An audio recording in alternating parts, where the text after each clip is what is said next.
Strickland was doing a show showing some mentalism, and tonight I'm going to be showing you her hypnotism. Days with Jordan the Lion. It begins right now. Hypnosis is not for the weak of mind. Hypnosis is actually the opposite. The smarter you are, the better you do. Let's get hypnotized. Awesome. This is She's got really more good. Volunteers than she has chairs for. Hi. How many people have ever been hypnotized that are up here? 1, 2. It's an art and a science, and it feels great. And as you snuggle into those covers, you realize that next to you is your favorite teddy bear.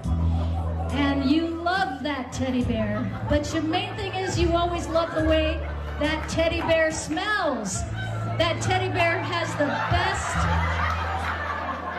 It's a family show. Hold on. Well, Matt, if it's just the thumb, I'm okay. Sexy face. Your sexy face. There it is, right there. Your sexy face. Perfect. Oh, man. Turn around. Oh, show us your muscles. Show us your muscles.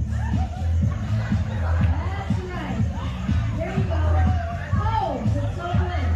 Okay, turn around. Let us see your back muscles. Your back muscles. Perfect. And as you get down on your knees, I want you to show us your wild animal, your kitty cat. Wow, that's right. Show us your wild animal. There it is. All right, strike a pose, strike a pose. That's right. Oh, yeah. Hey, you know what, you guys? Squeeze in together. 1, 2, 3, Wordle! Ew. Gross. Oh. What on earth? Are you kidding me? Who did that? You just took... Huh? Nasty! He was so nasty! He was right there! Did you? Listen, I'm the light. You're gonna throw her under the bus? You were right there! So gross! Hallie, did you do it? I can't make, no, girl, Right next to me, that was disgusting! did you feel the earth move? It was just, I don't know, it smelled like vomit. Oh. Wordle. Oh, jeez. Oh, I tell you what.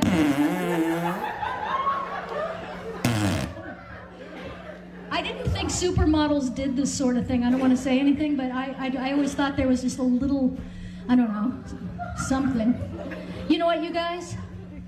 Come on down here. Don't go too far, just like right here, because there's some fresh air right there, and the fan is blowing it on us, and it's just getting rid of that awful smell. Whew, terrible. Good, all right. At the count of 3, you're going to go back to your seats in slow motion. You can only move in slow motion. At the count of 3, going back to your seat in slow motion. When your butt hits the seat, you fall into a deep sleep. 1, 2, and 3. Going back to your seats.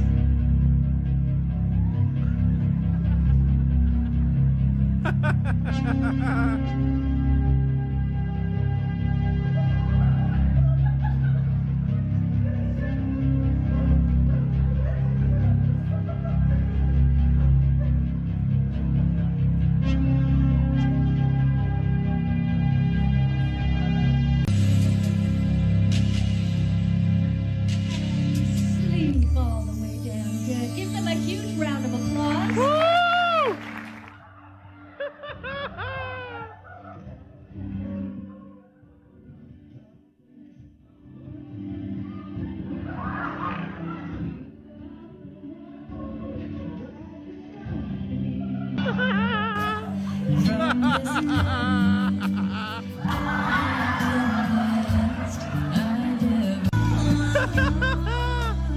She's getting a lot of dances right now. He just went for a kiss. Good thing she has a way of getting out of that, tapping him on the head, because man, they're getting fresh. That may be This guy! Oh my God, this guy! He's ready. that may be why he's talking. Wasn't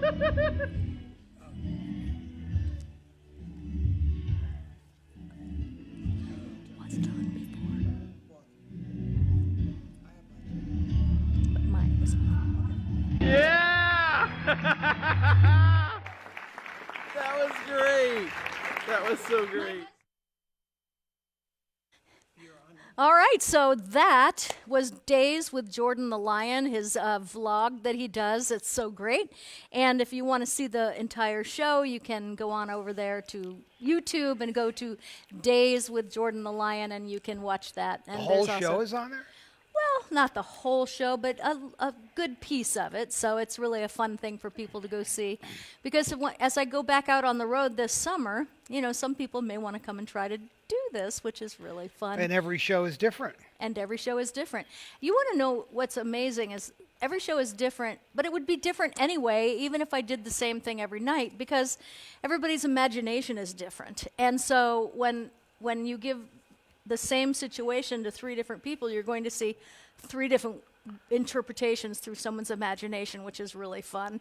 Hello, everybody, and happy Sunday. I'm super excited because we have special guests here. We have Barbara Hammond and Medea Smith Garvin in the audience. Let's go to a wide shot, and you guys turn around and wave at everybody. There you go. You see them sitting in the front. Medea came in for a conference. Barbara just moved here, so you know, it's kind of been a really Well, great you got to have her weekend. on at some point and let her explain all of that. Yes, definitely. Well, you know, that's a good, because It wasn't just so she could come here on Sundays and see the show. no, you know, that Yeah, we I'm know aware of. exactly. But the fun thing is that She did ask if she could have her name put on a brass plaque on that chair. Did over she? there.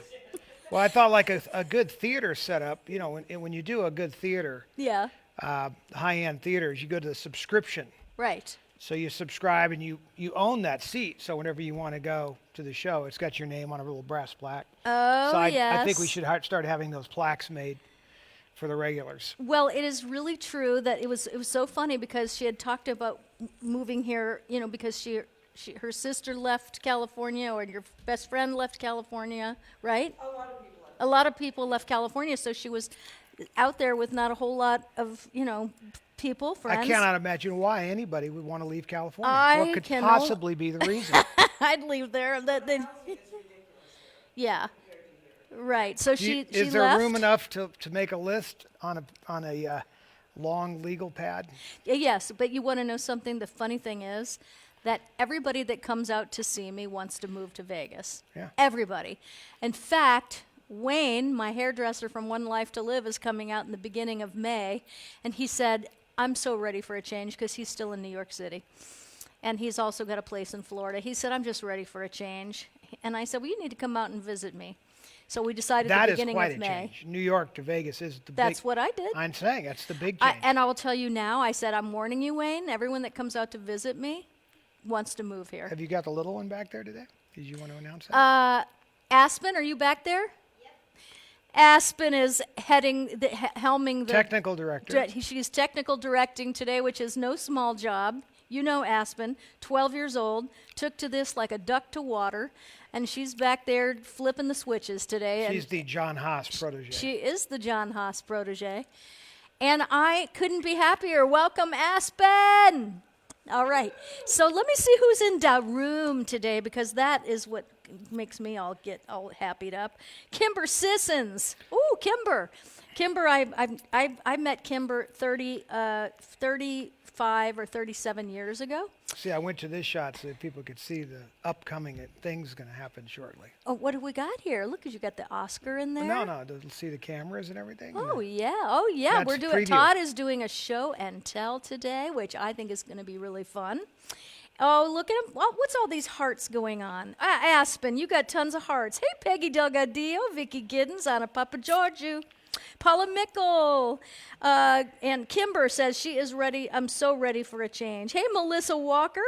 I think Melissa Walker is coming to us from Ohio, if I'm remembering that correctly. And Amy Perkins, Barbara Hammond, who is in here. Ferruccio is in the room. Hello, Francis. I love you, Francis. Well, welcome and happy Sunday to you. And let's see, we have, okay, so Kim Persistence. Oh, Cecily Yeager, you have my kids begging to move to Vegas. Well, you know, I don't see what's wrong with that. Well, I could tell you that when I was a kid, Vegas was not the place to be because it didn't have what it has today. There were really just a few thousand residents. There were no things for kids to do at all. The first big thing for children to do in Vegas was Circus, and even that was, you know, And like, it's still there. it's still there, but that was Yep. very limited as to what a kid could do in this town. They started getting finicky about, you know, us throwing dice and playing slot machines, and so that killed that joy. So it turned into a no place for kids kind of a town until somewhere like really in the late 80s, early 90s, the town got so huge, it started growing so fast. Now it's just like any other city, but you have the option of going to the Vegas-y kind of shows and stuff, and but you can have a normal life here, and politically speaking, you know, and in terms of, you know, how this city runs and the county runs, it's still pretty undisturbed from the yahoos. Yes. Well, you know why I love it here? Because it's whatever you want it to be. If you live in Vegas, a lot of people think of Vegas as just being the Strip. And the Strip is there. When you live here, you don't go down there very often. That's the truth. No, for sure. But what's great about it is that it's there. So you live in the entertainment capital of the world, and say, like, the Backstreet Boys are coming here in May. Well, that just makes me really happy because I love the Backstreet Boys. I fully intend to go and see their concert because it's 12 minutes down the street. And so I love that aspect of it. But it's just so peaceful here. People don't even realize that the suburbs here are just so peaceful, and we have the most beautiful sunsets, and it's just, in my opinion, Vegas is very much a land of opportunity. And so, you know, I can understand why people want to move here. Even Seth Robichaux has been making little hints here and there that and I think, Seth, this is where he needs to be because Where he's is an he now? entertainer. New Orleans. Well, I mean, New Orleans obviously has And he works a lot in New Orleans. well, they have a great entertainment industry there, and they have a lot of fun shows going on there. But I I've mean, never obviously been. nothing. Well, we drove through there in a hurry one night. We drove through there, but that doesn't. We stopped somewhere in Louisiana because I remember we ate crawfish, and I don't like to eat anything that looks like it used to, and it had all the claws on it. And you put my American Express in the claw of the crawfish. Do you remember that? Yeah, And 'cause it was still and it was alive. holding my credit card. It was still alive. Yeah. Anyway, that's as much of Louisiana as I remember, but well, that it's- was kind of like it's Slidell. all about you know, for Seth, it's about opportunity and what kind of shows and Yes. things. I mean, I think there's a real chance in this town he could work his way up to, you know, some kind of a probably more. I don't know that the lay of the land there, but probably could certainly work his way up to a show here. in Oh, town. for sure. I mean, there's so, but if people are looking for a change, I think that Vegas is a really great place to do it because things are still affordable here compared to other parts of the country. It's gone up a lot in terms of housing, and rent for sure has gone up a lot. Oh no, everything is Yeah. up 50%. Oh, for sure. But don't forget, I came from New York City, and so No, I understand was compared used to other things, insane it's prices. still cheaper, but California it is is really expensive. well. It's you know, it's all about supply and demand, and people are picking up on the fact that this is a good place. So there's a lot of competition, shortages of housing here now all of a sudden, so the prices are going up. So it's become more expensive, but it's still the cost of building here and everything is obviously pretty reasonable. I was Right. going to equate this to the early days of Palm Springs. You know, we all used to, when I was growing up, we would all go on the weekends to Palm Springs because Palm Springs had all the qualities of the high desert like this. Yes. And beautiful sunsets and interesting weather at different times of the year. And there was some limited amount of shows and entertainment there, but that was sort of the R&R capital for LA, 2 hours outside LA. But Vegas, of course, is 4 hours outside of LA, and now of course, it has all those same qualities plus. Right. And I'm looking, Seth is in the room, I believe, and let's see what he is saying. But I do think that this would be a great move for you, Seth. And I will be really happy if Wayne, my hairdresser from One Life to Live, moves here. I mean, look I've already got him moving here. He hasn't even come for a visit yet. But there's so much to do, and it's great. There's lots of jobs here. You know, there's a really There great are a lot of jobs. lot of jobs here. So if you were going to leave, say, like Kimber, you were saying, I really need a big change. And I know you live in Malibu, beautiful. The water is there. We don't have water here. That's the hardest part. I mean, you can go to Lake Mead and watch the water recede, but it's really, when you're used to a body of water in front of you, I would imagine that's going to be a hard thing to change. There's nothing better than, look, we're joking about California. It's one of the most beautiful states in all 50 states. It really is. And it's unfortunate that the politicians in California, with zero business acumen, have managed to make it very difficult for people to survive and live there for a whole lot of reasons. They just have mismanaged the state from a living there, being a resident there my whole life, practically. Was born in Burbank. My whole family, wouldn't be who we are without that town. It's just a crying shame. Yes. And I sure hope that everybody gets their heads together this election and gets some people in there that have a better bring sense. it back to its glory, Well, because I mean, it really, really is it was one of the most look, beautiful California's places. always been, it's always been a progressive place. And that's fine and dandy, because that's not really what I'm talking about. I mean, I'm really talking about opportunity being lost due to regulations and rules and taxes and increased costs. And I mean, it's the highest tax in all of the 50 states. I wonder how many people have actually left there, because Oh, it's staggering. It's for the first time a negative number. There was always, California always kind of said, oh, you're leaving this state, who cares? Because 3 more are coming in for every one that goes out. Right. Now the only ones coming in are the ones that are being bussed in from the border. Yeah. Well, there you go. So I don't actually know if any of them have been bussed to California. I It can seems like assure New York you- has been a I big can assure target. you that New there York, are- Texas, and Florida. I But bet, anyway, I bet the farm that tens of thousands, if not hundreds of thousands over the last short period of time have been flowing into California. It's a great place to go. If you are a person coming over the border looking for a job, that's where, more than anywhere else, that's where you'd want to go. I mean, the opportunities abound. yeah. Construction opportunities, agriculture industry. For decades, no one talked about it. I've been all for the allowing work program. Always have Yeah. said from going back. I remember that. We used to talk about that all the time, because where we lived before years and years ago was all vineyards. Right. And so, the amount of work that's there is The agriculture staggering. industry The dies agriculture industry, without yes. without people coming in from below the borders, from South America and up. They're the people that are willing to do the work that nobody else is willing to do. I mean, show me a teenager in California, that's born there that wants to go pick grapes or lettuce or whatever. Yet we rely on that to 2/3 of the food in the country comes out of there, out of the Central Coast, Central Valley. Right. So it's an important thing. Anyway, we didn't want to go that way. No, but Yeah. but anyways, California is not any longer the place you ought to be. So you loaded up the truck And moved to Las Vegas. and moved to Las Vegas. Exactly. So I'm just telling all my friends out there, if you're wondering where to go, come here and look. I know, Kimber, you were here not too long ago, and I didn't get to see you.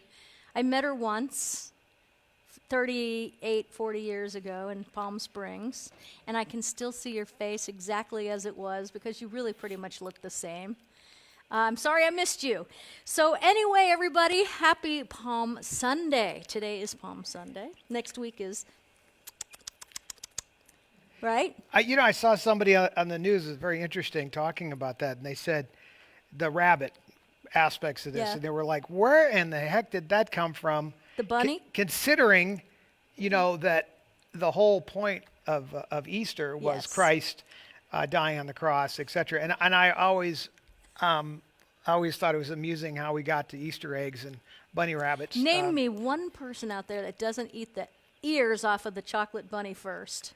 Name me one. See, now, as you know, I don't like just pure chocolate. I like it with the nuts, so I pretty much am out of. I never liked eating the bunny rabbit. So, Hey, my brother just walked in. Hello, guys. What's going on? with his fiancée. Yes, here we go. Now let me just go in here and see because I'm going to let you do your fun show and tell, because I can't wait to see it. Hi, Joe Hughes, Arlene Zinstein. It's a cold day in Jersey. I warmed up learning pickleball. Oh. Cecily Yeager, they just want to come see you all. They don't care about the Vegas life. They do when they get here. Maxine Moody. Hi, Kat and Todd. Well, hello, Maxie.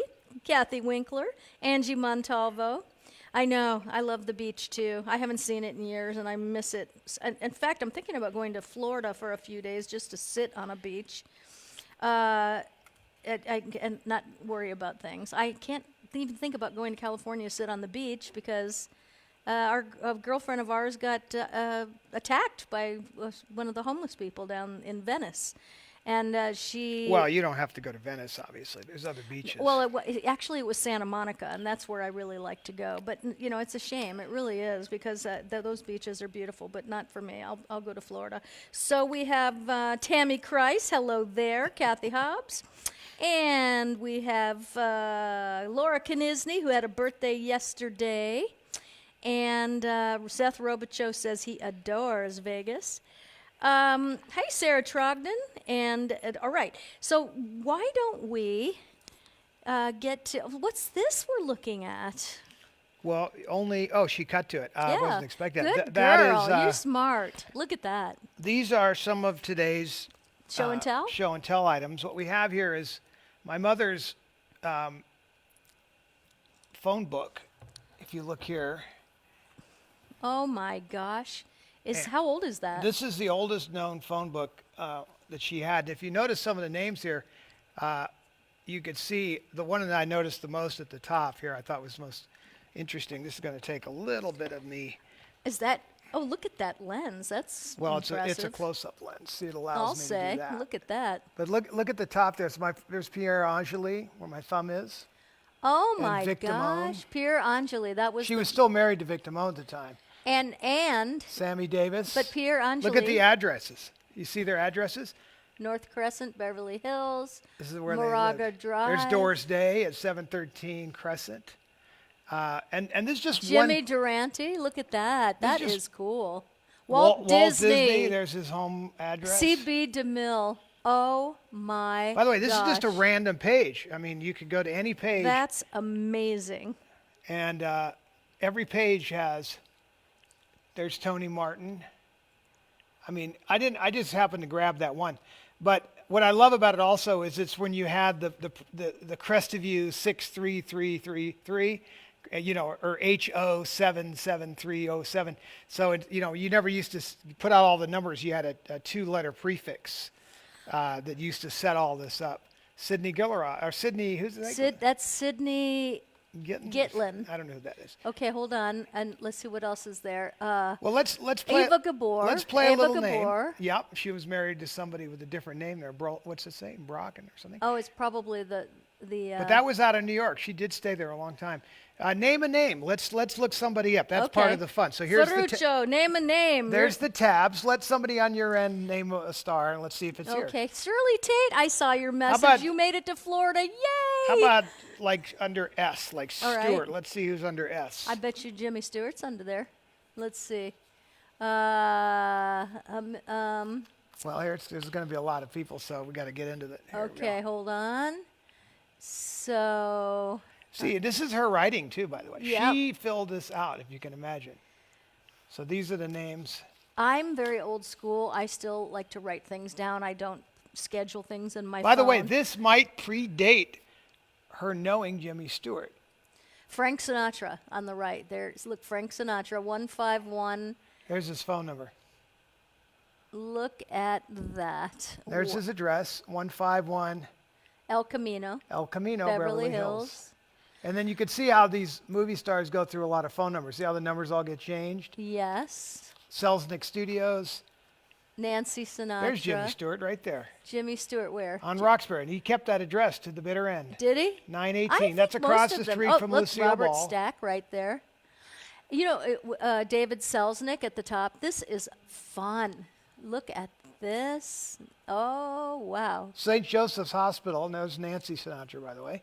I was born in Did St. she Joseph's. use this book to the end? No, Or- this not at was an all. old book.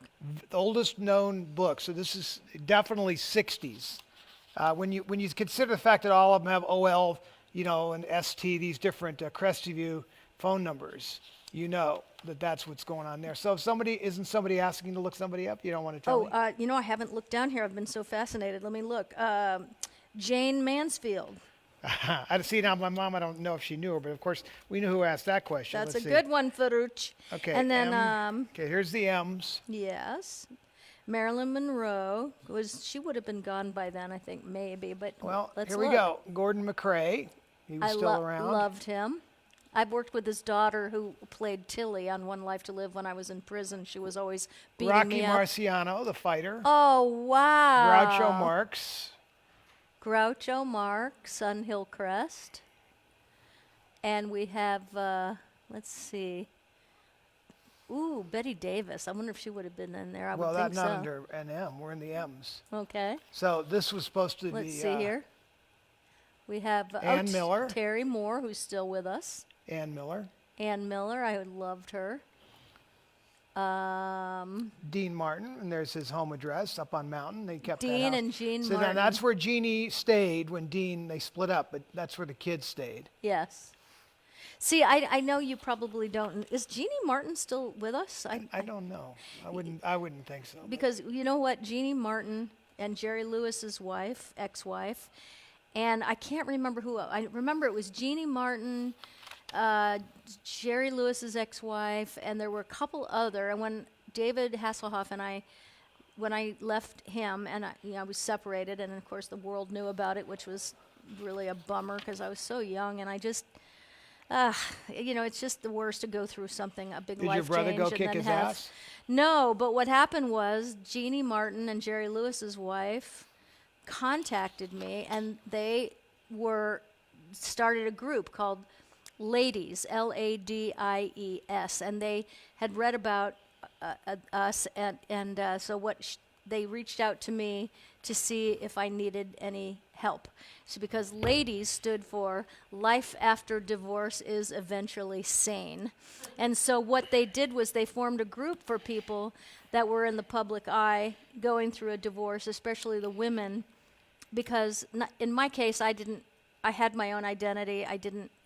But many times when a woman is married to a big star and they don't have their own career or they don't have their own identity, when that star leaves them and they've been there through the whole journey of their fame and being the person that holds them up behind the scenes, cleans up after their messes, listens to all their stuff, and so when Now you're just talking, not out of experience, but I've seen so much of it.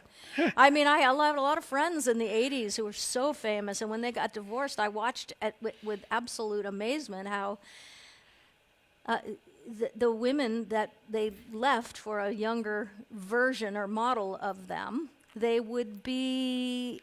It was devastating because they were there through the hardest times, and so then when the person was making it or made it and all that, and then they leave the wife for a younger model, and the wife is completely shattered and her life is completely turned upside down. So what Jeannie Martin and then they have to watch it on the news and read it in magazines all about But all I the knew new Jeannie, and girlfriends. she was a classy lady. She very was classy. First of all, she was a fantastic, very yeah. beautiful person, but her whole trip right from the get-go was always about the kids and the family. She did a Mm-hmm. lot of similar things that my mother did. She really tried to manage the house and keep the kids Yeah.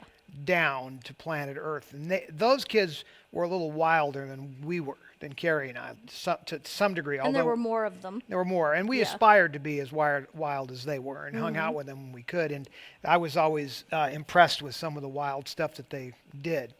But I would just say that Jeannie was always a classy act. Yeah. But she cared about people, because for them to reach out to me and say, "Do you need us?" Yeah, that's really And I was nice. like, "No, actually, I was not good. I was like anybody is going through a divorce or being hassled, if you will, but for leaving and punished in the press and Yeah, but you were, and all that stuff. So you they were were forced helpful to into me, it. but I didn't feel lost. I didn't feel Well, some of them are, as you said, they're dropped for other reasons, and that can be difficult. Yes. My mother, was as much as she was devastated by what was happening, truthfully, she was quite fortunate yes to get clear of the insanity, because the insanity that followed in his life it just got worse, as his drug problems I'm talking about my dad in this case, his drug problems got worse. In your case, finding people, in the bushes from the night before or sleeping in the hallway, didn't make it to the bedroom, or in the bathroom. I mean, this is Yeah, and no not only fun. that, when you Or just, how about just disappearing? Actually, I'll tell you, that was to me the hardest thing. yeah, just disappearing. Yeah. I'd be fine if someone's just passed out in the corner. You go see if they're breathing, put a mirror under their nose. Okay, Yeah. they're alive. Whatever, it's in God's hands. But when they're disappearing acts were always tough.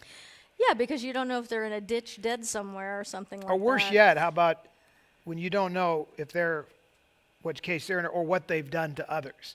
The thing that nobody calculates in some of these equations is the counter effects of when you cause damage to other people through your actions.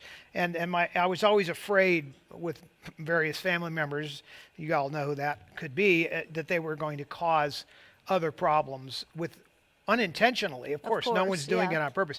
But stupidity is no excuse. My favorite expression about people that drink and drive or do drugs and drive, is part of the stuck on stupid mentality. Some of the smartest people I know were doing it. Yeah. And I always was just, I was just amazed that a smart I person. think some of that too is when a mind is impaired. You're not thinking in a logical sense. You're just thinking, I need to get different from times- point A to point B. but I'm they not know thinking all that. about, like They all are smart enough to know all of that. They could teach the class at AA, some of these folks. Yeah. Yet there they were putting everybody at risk and continue to do so. My dad said it best on a talk show one time. He said, nothing could get in between me and my drugs. Bottom line. That was the whole story Wow. in a nutshell. He said that, I think, on Larry King, if I'm not mistaken. And that explained it. I mean, it doesn't matter. Nothing else really mattered. Yes, you were on the list somewhere, but it was always below getting the drugs. Well, I'm always amazed if somebody gets clean and sober that they can remain in a marriage that they've been in for a long time because every dynamic changes. Oh yeah, it's not even the same person. So right? it's a wonderful miracle to me when that happens, and I know that it just wouldn't have been me because I felt I was so young back in the 80s, and I had Well, my you were on whole- your journey to get to me. I was on my journey to get to you, but the thing is I just felt like it was going to be him or me, and and I'm in my early 20s, and I just didn't see that as part of the plan in my life because it was so difficult. So for me, it wasn't like, oh, I hate this person. It's just Oh, it's if not about between that. them Although and you see a lot of you it. have to choose you, and I admire people that can make that work. I could tell you really do. that people like you in that situation will be sucked dry until there's nothing left. It reminds me of sometimes when you see a bug that's been there a while, there's just nothing but the shell. It's still a bug, but it's just a shell.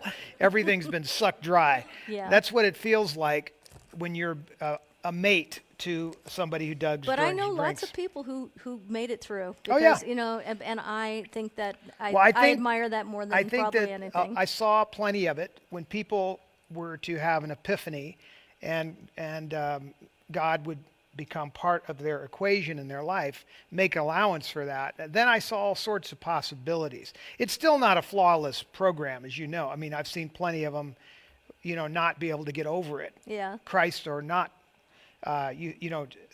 moving and changing that big requires sometimes huge movement of faith. Have lots of friends though, like Fred Wallachy.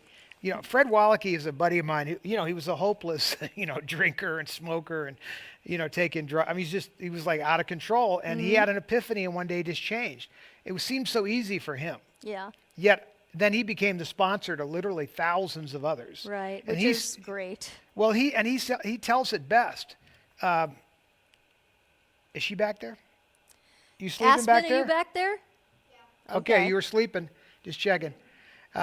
He tells the story the best though. He was like, I lose some. I try to get everybody into the program, the AA program Yeah. it is.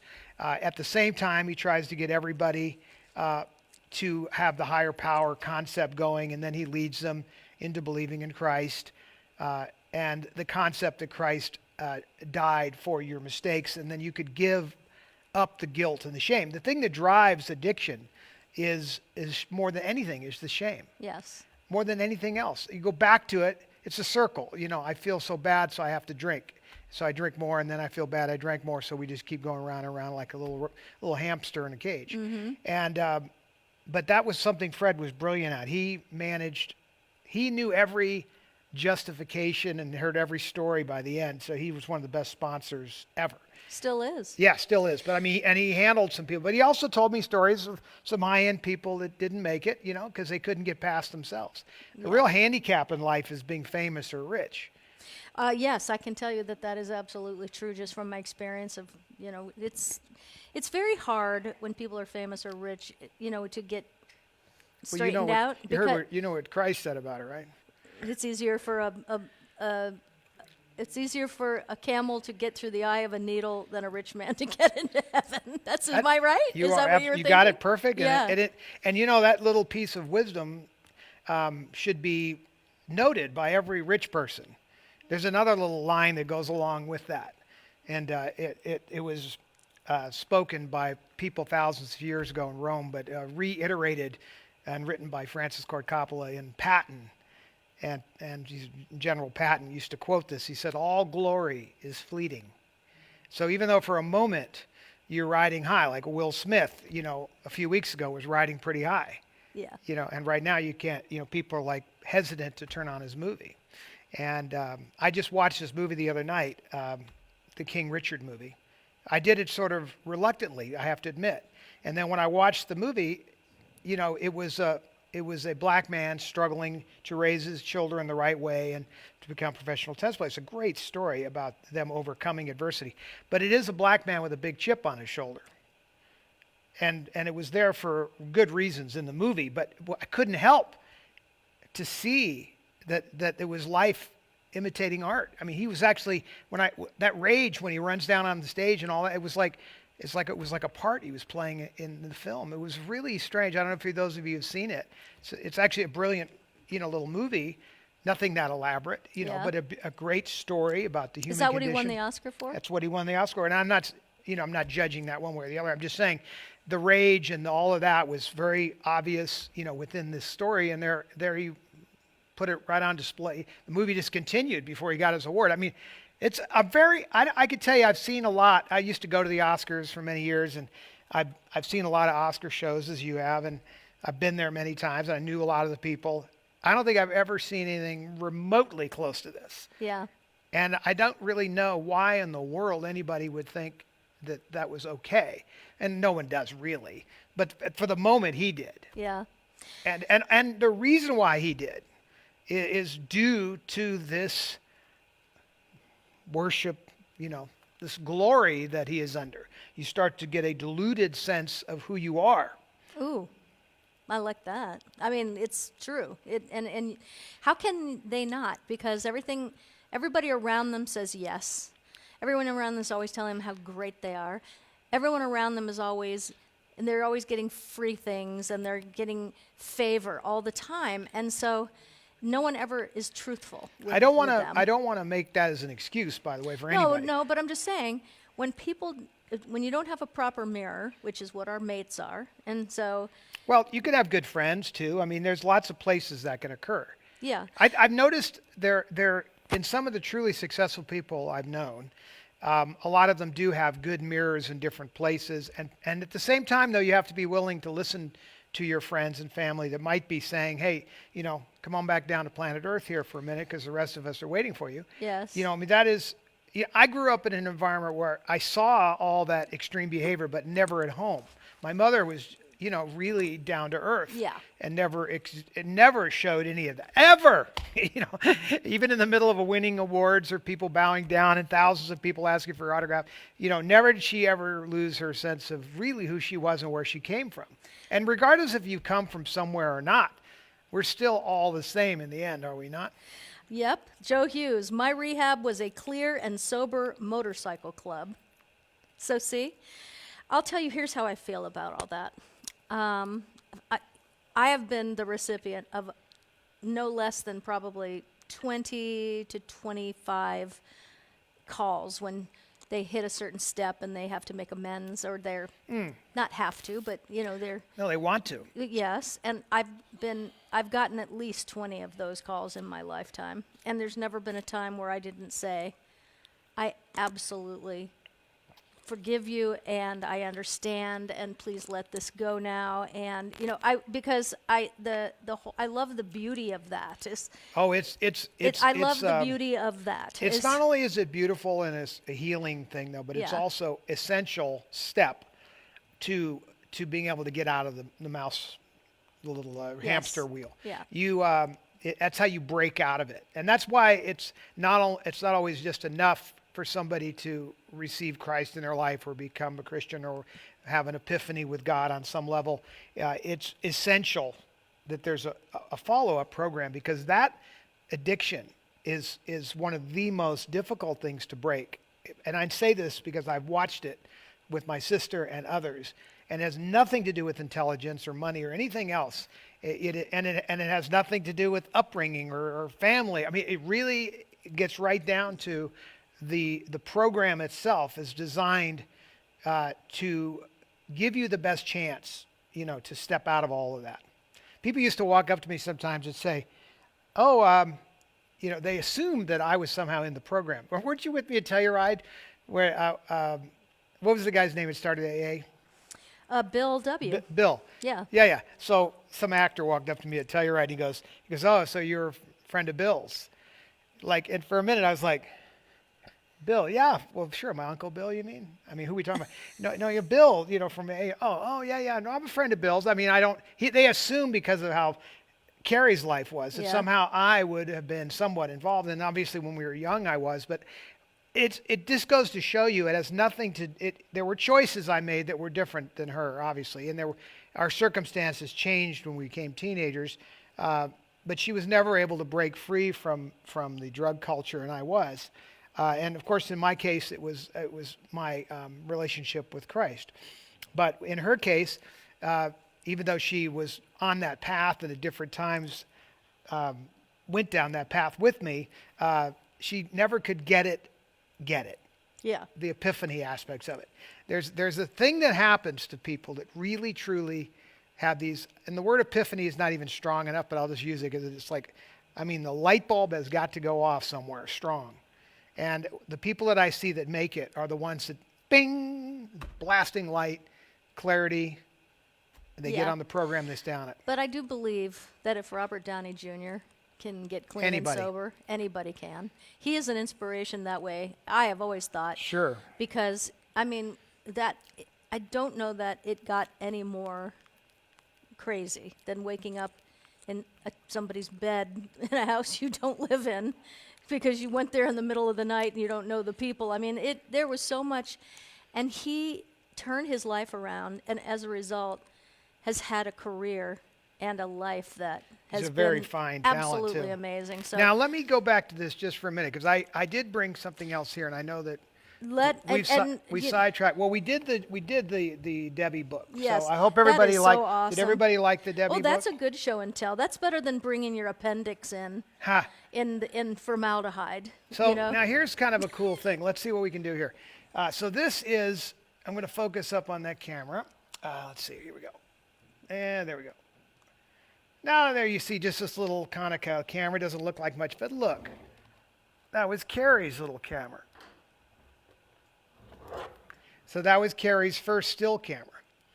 And in fact, what's kind of neat is Carrie took this picture, or was taken, this picture right here of Harry, Carl, and Carrie and I, was taken with this camera. My mother actually snapped the photo. Oh, that's cool. And it's kind of interesting because it goes full circle. And there's the camera hanging around my neck. So there's the camera there that I have around my neck. And then this photo was taken with that camera. Now, I always thought that was kind of cool, but some of the history of even why Carrie and I wanted cameras starts with this camera. So this is a little wind-up motion picture camera made by Bell & Howell, 16 millimeter. Oh gosh, is that the one your mom used to take all the family It is. films? Yeah. That little camera? Yeah, so here's a picture of her Oh, that's awesome. with the camera. You see her there with Yep. me? If you could hold that for me, it might You help bet. me Hold out on. because Let me I can focus. Wait, I'm all snagged up in my. Oh, look at this. It's like having your hair caught in a blow dryer. Okay, hold on. If you hold it, then I can Got focus it. better. Okay, so Okay. now you see, tilt it a little bit forward. There you go. See her in the upper right corner there using that little camera there, filming it. And then I have another picture of her. Whose party is this? That is Carrie's birthday party. and Where's Carrie? I think it's her raising her hand down there at the end or something. Here is another one back up there. And so there's Carrie there at her party with her party hat on. My mom's filming her. Back that one up a little. Take yours away. There you go. Okay. So that is, there is this camera. Medea, are you on your phone on the show or on? Oh, okay. So if there's any questions or comments or anything you think is relevant that I'm not catching because I'm not looking. Well, let I me just think know. it's this. My mother taking all these home movies was annoying. But now it was fun, and we do have all these great home movies. And this camera took amazing pictures, and it was shot. It shot these pictures in Kodachrome, which is a really beautiful format of film back in the day.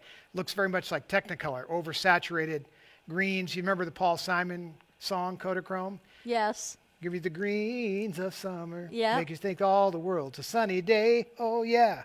I got my Nikon camera. I love to take photographs. So mama, don't take my Kodachrome away. Anyway, that was my second camera. I did bring a picture to go with that. You are amazing. You still have everything you Go have to see you ever on that one? owned, including your Boy Scout uniform, which is this big. It is the shorts look like something that a Ken doll would wear. They're so cute. So there's this. Wants to know if the Bell and Howell camera still works. Yes, it does. Really? That's a great It question. is a good question. Here, Thank you, Medea. here. Let's see. Here's my mic. Listen. How long the battery on the video camera was. Okay, so there's no such thing as a video camera. This is a wind-up camera. So it would run for a couple of minutes, and it has these little magazines that would go in here. They slide it in, 50 feet of film, and you pushed on the side button here to run it. You And- didn't have to plug it in. You No, didn't it's have wind to. it up and go. Oh And- my gosh, and, that's amazing to me. You didn't have to know a little But something about wouldn't exposure it be a drag and like focus. just when something cool was about to happen, epic, and it dies? No, but no, it's so that- easy. You go boom, boom, boom, and go. I mean, it was fast. Yeah, but a moment can be lost here. But that's incredible that something didn't need to be plugged in. feels like it's stuck. Yes. I haven't pushed it on a while, but it used to run. I mean, I have, and I'll tell you where my mother got that. It's kind of an interesting story behind that camera, this camera.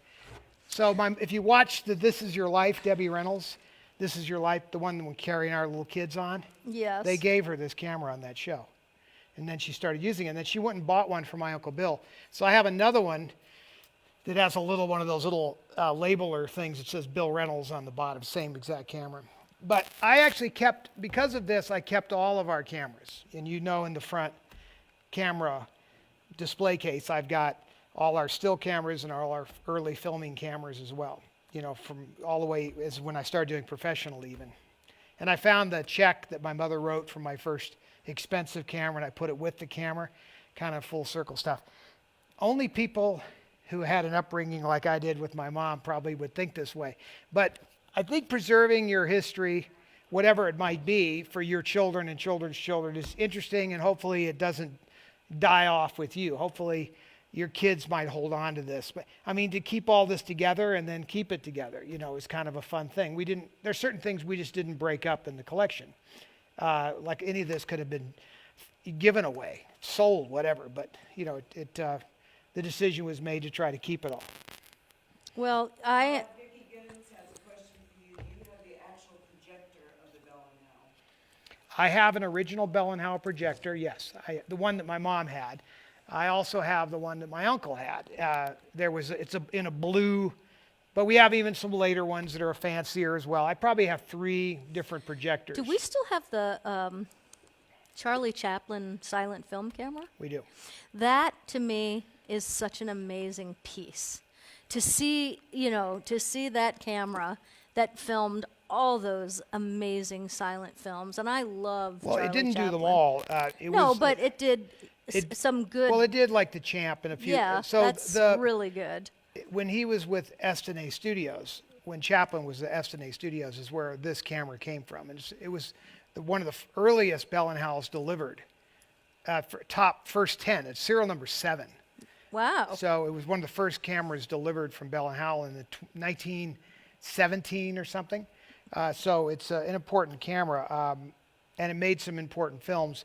It's also how they got. So Max Sennett had Chaplin under contract for a certain amount of films, and the way Estenay Studios, which was in Chicago, by the way they got him away from Hollywood, Yeah. was technology, because Chaplin was a techie of his day. He was very much fascinated by technology and always stayed up on what was the latest technology. If you watch his movies, he's always pushing the envelope, technologically speaking. He was doing fades and dissolves and different types of visual effects and really what you would even call illusions and mentalism kind of effects on film. Back before anybody was thinking, he was creating those things from the beginning. And so when they brought him this camera and said, you can do whatever you want, and here's the highest tech camera, it was a true way to lure him away. And you could direct and do whatever the hell you want. Eventually, of course, he comes back and builds his own studio, where he, once again, built a sound stage with no sound. So he built a stage. In fact, in those days, the way the stages were made, because there's no electricity. Right. There were electricity, but no studio lights, is they had huge silk pieces all over the building, and they would move the silk around to diffuse the sunlight. And you could only film during daylight hours. And then they would even make it so the entire building would rotate with the sun, so they could keep the sun as their key light. I have one of the earliest Chaplin lights. The first lights for filming movies was a carbon arc light, which is also what was used in movie projectors for years. Essentially, it's 2 pieces of carbon with a current flowing between them, and it explodes into a controlled weld. Have you ever seen a welder? Yes. It's very much like a welding light, and they control that light, and that's what they used, the earliest forms of light. That was the first artificial light. Barb Cavern, who of course I love, she just said, "I love when Todd has a master class," and I think that's because I'm sitting here like this, because I didn't know about that. It never occurs to me about not having electricity, because our whole lives we've had electricity. Well, they had so it, it's but so hard to imagine that plays were done by candlelight, on the walls, torchieres and things like that. And so to think about them making movies. Well, they had gaslight in the too. silent era. Gaslight was a big improvement, but movie was a whole different problem, because your eyes can see better than film could in those days. Yeah. So you needed light, you needed sunlight. And you will not see a lot of early silent films shot, outside of environments where they had the sunlight available. It was years probably really till the late teens before they actually had electric lights adding into the use of film making. You were stuck with the And now it's all available light. about light. Well, I don't know. It's gone the other way. I mean, you talk No, to... I mean, it should be all about Well, light. yeah. In the great... Should was the right- in the wonderful movies we get to watch on Turner Classic Movie Channel, is that you got to see the birth of Technicolor in these films, and of Cinerama, things when they're shot, what was that called? Widescreen. Widescreen. Well, Technicolor actually, really, color had been... people think in terms of color. Technicolor was like the first color movies, and it was true. It was the most successful color film. But actually, there was color stuff done way prior to Technicolor. It never caught on. No, but it was not as absolutely gorgeous as Technicolor. To this day, nothing emulates No, when we it. watch a movie in Technicolor, we You both know. say, that's Technicolor, because it is so, it's alive. Well, the film colors, is alive. first of all, the thing about Technicolor that was very unique is the skin tones were perfect, Yes. but all the other colors were slightly off. So you needed a Technicolor color person. And if you watch the older movies like Wizard of Oz, Gone with the Wind, whatever, you'll see it says Technicolor color consultant. You had to have him early on in the production, because he'd have to tell you that teal blue dress is actually not going to look teal blue. It might look very vivid, maybe a brighter blue, or that pink color is not going to be it. So you'll notice that none of the costumes will match a Technicolor film. Okay, so when I was in Pennsylvania last month, I saw a lot of Amish people. And I don't know a lot about the Amish, but do they still live without electricity to this day? A lot of them do. Amazing. A lot of them. They don't need it. I mean, if you really think about it, even Larry Zabel had gas light in his house forever. Didn't want electricity. Didn't want to be on the grid. Always wanted to be away from electricity. Now, when he could have solar or other ways to get it, he was happy to have it. But the reality is if you're used to a certain way of doing things, you don't really have to have it. Yeah. Now, I will tell you this, that no amount of gas light is ever going to be able to be good for your eyes. Those people are all going blind way sooner than we will. Well, no, not true, because we are constantly looking in our computers at blue lights. So I don't we know are if that's damaging true. our eyes other ways. Oh, for sure. But it's very hard to read by gaslight. The truth is the invention of electricity, the light bulb, and all of that, is miraculous in what has been able to do for us.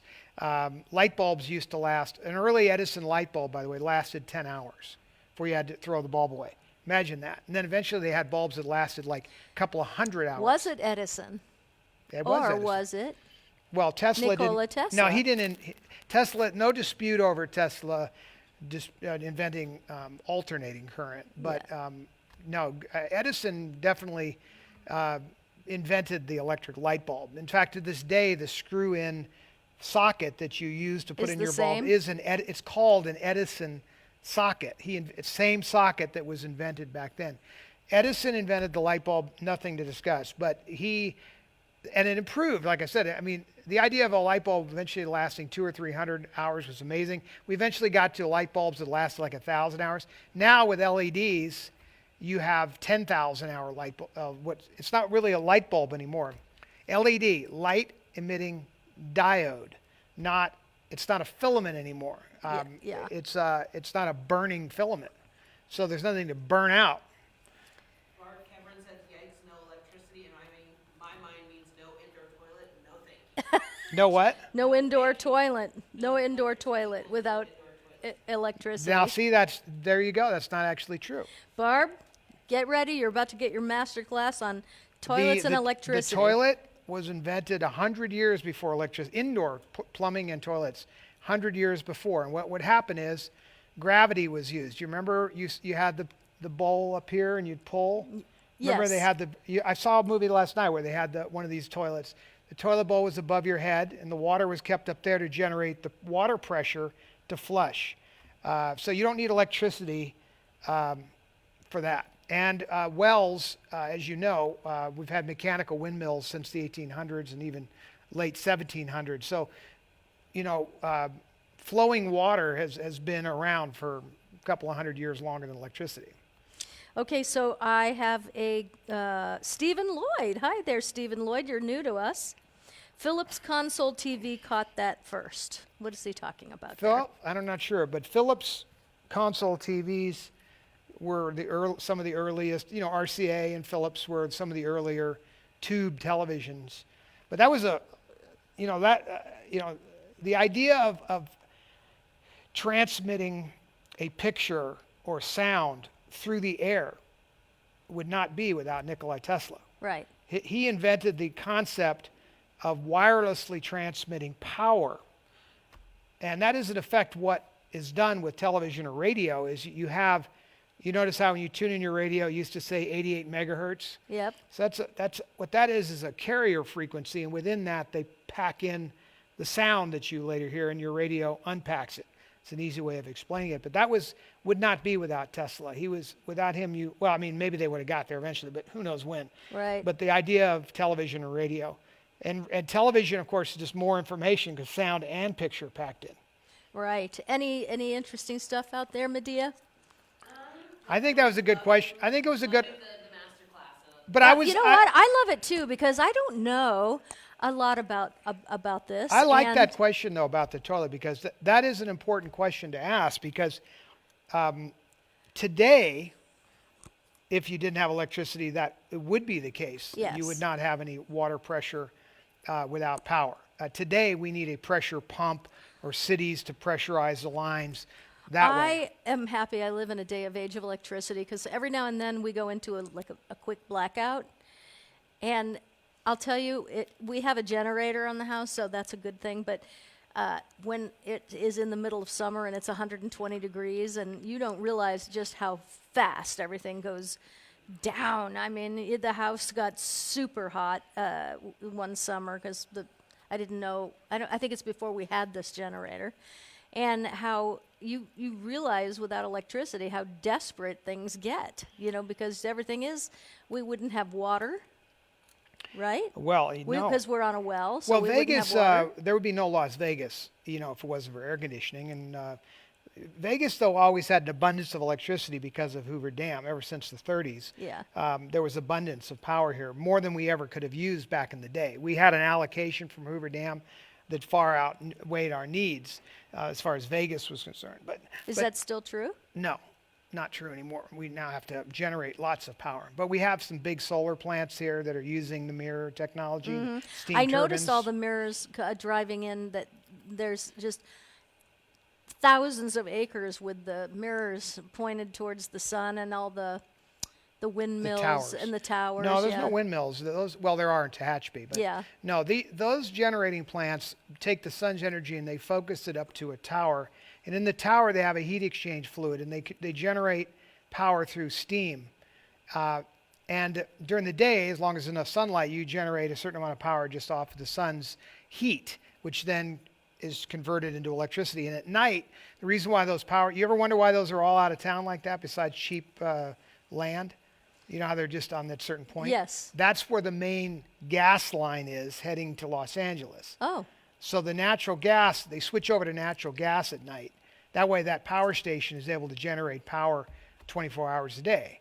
This is the problem with some of the dumb people we have in Washington not understanding how solar energy works. That technology I'm discussing now is a great transition, but you can never rely fully on solar energy because you have to have nighttime energy and the wind isn't always blowing. So you must have ways to store massive amounts of energy.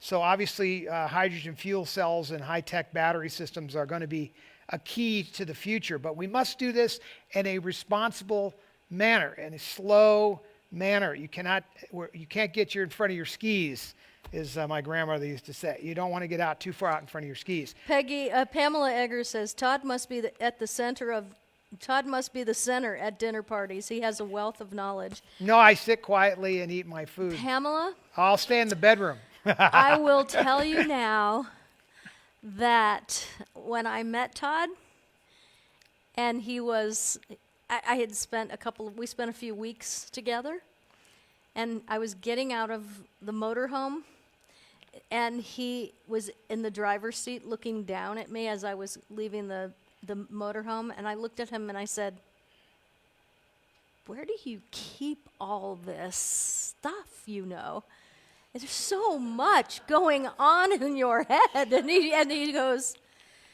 "You have no idea." And I have learned over the last 12 years that is really true. And I still wonder where you keep all that stuff that you know. I have areas that interest me. A lot of areas. Yeah. A lot of areas. At different times. But I remember when I was a student in school, I sucked in certain things that didn't interest me because I shut it down. When I meet kids today, and they're smart, and I can tell they're smart, they're intelligent because I can tell that when we're talking, and so their mother will say to me, "Oh, they don't really do that. He doesn't really do that well in school." And, people would automatically think, oh, because he's not paying attention, or he's not smart, or he's not listening. And for me, sometimes when I'm alone with that child later, I'll say, "Do you not do well in school because you're bored?" And they'll say, "Exactly. I'm bored." And Well, it's because they are so far, some people are so far ahead, and so their grades aren't, really a good measure of their intelligence because they're I literally think bored. it's the subject matter and the presentation, Yes. the teacher. I think if you had wanted me, if you were willing, say when I was 3 to 5, if you wanted to talk to me about transgender and everything, it would have been right over my head. I don't care how smart you think you are. So it's about the subject matter and when you're able to receive that information. Like as your mind is developing, I can remember as my interests in different things were developing, and I could absorb things and remember things. But I also remember specifically certain things I didn't want to know anything about. I Yeah. didn't care. Yeah, there you go. It's not as much as you didn't want to, you just didn't care. Well, but it's not interesting No, to but you. that's the point, right? Yeah. It inspires you. But I think we're all like interests that. you. We excel at things that are interesting to us, and we I don't ever use the word fail, but we it falls by the wayside, those things that don't interest us, which is why when parents try to push their kids into a certain career, and I see this a lot because I work with parents and their kids, and and I think, wow, it's great if the child is interested in this, but if it's like a parent works their whole life to build a business and they want their kids to take it over, that's the dream, and it's sad when the kids aren't interested in it. But they just that aren't. should never be the criteria, of course. It's nice if they are going to care. Yes. But one of the things that makes this country unique, and has for 200 years, is the concept that we can be anything we want to be. Mm-hmm. That you can work hard and you can do this and that and you can get to your dream. Yes. The Chinese will never, everybody's threatened by the Chinese. Irrelevant. Because for generations they've done nothing but suppress freedom of thought and freedom of creativity, freedom of invention. You cannot undo that in a day, in a week, in a year, in 10, 50, 20, 50, 100, take 100 years to unravel that. And with the current form of government in China, it's not going to happen. Yeah. So there's absolutely nothing to be afraid of. Because we have spent 200 years being free thinkers, Yes. living in a free society, to dream big and to create and invent and no suppression. And you can be a fireman or you can be an inventor. You could be Nikola Tesla. You could be Edison. I think that was one of the most shocking things to me when I lived outside the country. And I lived in Italy for 2 years, and what a beautiful country. I mean, I was very naive when I moved there. I really just went They there have it to all. get away. But it was shocking to me. My boyfriend was a film director there, and he was the one that actually explained to me, because I was like, wow, you know about socialized medicine and all that stuff, because I didn't know anything about that. I never knew anything about that. And then when he started to tell me that his father was a famous film director, and that's why he is a film director, and he was a famous film director, and how you couldn't work out of your class system. Mm-hmm. And I'm saying, what are you talking about? Because as an American, we were just free to dream, achieve, dream goals, do it, make it happen. We came here to get away from the Europeans. Right. Okay? I mean, let's be clear. But it shocked me to know that's And by the way, that's so sad to me. the Europeans, though, you couldn't work out of your class system. but the Europeans are light years ahead of the Chinese.